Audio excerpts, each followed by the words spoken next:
Pourquoi est-ce qu'on déteste les nouvelles idées, même quand elles sont incroyables? C'est le réflexe de Semmelweis. C'est ce qui se passe quand quelqu'un apporte une idée révolutionnaire et qu'au lieu d'être acclamé, il se fait jeter des tomates.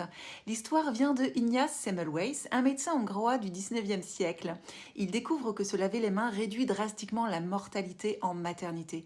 Plutôt cool normalement, sauf que au lieu de le féliciter, ses collègues l'ont ridiculisé, refusant de croire qu'il pouvait être responsable de la mort de leur patiente.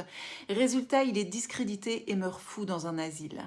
Alors où trouve-t-on ce biais dans la vie de tous les jours?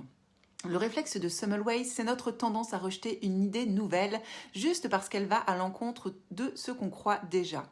Dans la santé par exemple, attends, tu veux dire que le gras c'est important et que le sucre est le vrai coupable? Mais non, impossible. Dans les associations caritatives aussi, les bonnes idées se heurtent à la résistance. Quand Muhammad Younous a lancé sa banque offrant des micro-prêts aux femmes pauvres, tout le monde a crié à la folie. Les pauvres ne remboursent jamais. Résultat, son idée a sorti des millions de femmes de la misère et il a eu un prix Nobel. Dans le marketing, alors comment ce biais influence les consommateurs? Par exemple, le coaching business. Il y a 10 ans, payer un coach pour booster son business semblait inutile pour la plupart d'entre nous. Mais le coaching s'est imposé pour aller beaucoup plus vite dans la rentabilité de nos activités. Impossible donc de se passer d'un coach ou d'un mentor si tu veux des résultats rapides. Alors pour contourner ce biais de Semmelweis, les entreprises insistent sur la continuité plutôt que la rupture totale. Le coaching était d'abord réservé aux grands entrepreneurs et il a fini par se démocratiser. Alors comment un ou une entrepreneur peut utiliser ce biais pour rassurer ses prospects? D'abord, ne casse pas tout d'un coup, donne des repères familiers.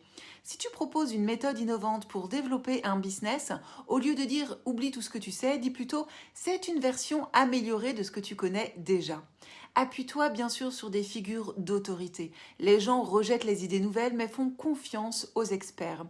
Utilise des études, des témoignages et des références connues. Montre aussi une adoption progressive. Déjà 1000 entrepreneurs ont testé cette méthode avec succès. Ça rassure plus que regarde ma nouvelle idée révolutionnaire. Utilise aussi la preuve sociale. Les témoignages des clients sont une arme anti-Semmelweis. Si plein de gens ont adopté ton produit ou service, il est plus difficile de le rejeter.